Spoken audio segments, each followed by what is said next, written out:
This is not a story about perfect love. It is a story about love placed under suspicion. About how trust weakens when questions go unanswered. And how accusations, once spoken, begin to shape reality. Ishq unfolds in a social environment where personal relationships are never truly private.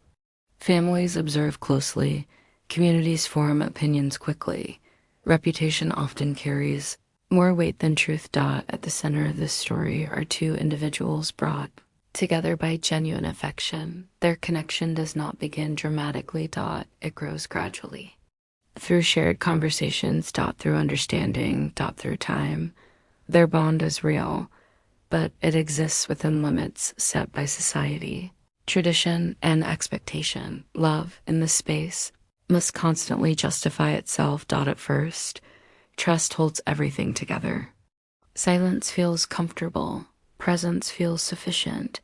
There is no urgency to explain every detail. No fear of being misunderstood. But stability rarely announces its end. It erodes quietly. Small doubt appears, then another. A casual remark is misinterpreted. An action is viewed without context. A pause is mistaken for avoidance. What could have been resolved through conversation is left untouched. Instead of asking, assumptions are formed. Instead of clarity, imagination fills the gap. Rumors begin to circulate. Not loudly. Not publicly, but persistently. Each retelling adds weight. Each listener adds interpretation. The original truth becomes difficult to locate. An accusation finally emerges. It is not supported by proof. It is not confirmed by discussion. But it is accepted because it sounds believable. Once spoken, it cannot be taken back. The accusation changes everything. Conversations become defensive. Silence becomes suspicious. Every explanation feels rehearsed. The person accused feels unheard.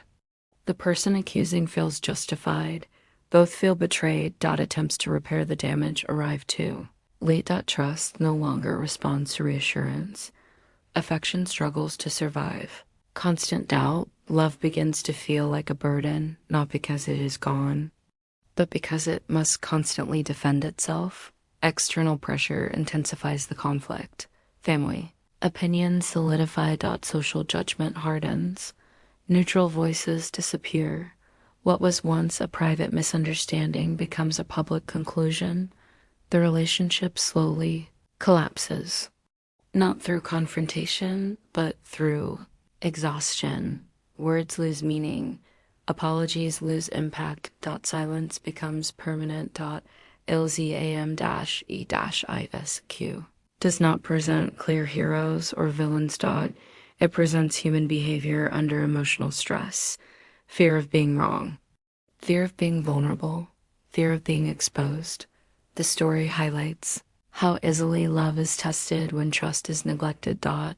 It shows how quickly accusations replace dialogue. And how difficult it becomes to return once blame takes hold. This narrative matters because it reflects real emotional patterns. Relationships often fail not because of betrayal, but because of misunderstanding left unresolved. Accusations, even when false, leave psychological marks. They reshape memory. They influence perception. They linger longer than truth. Ilzam-E-ISHQ also examines the cost of silence. Not all silence is patience. Sometimes it is avoidance. Sometimes it is fear.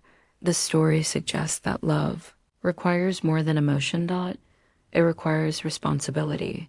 The responsibility to speak clearly. To listen carefully. To question before accusing.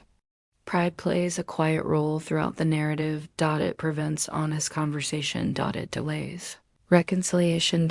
It convinces individuals that distance is safer than vulnerability.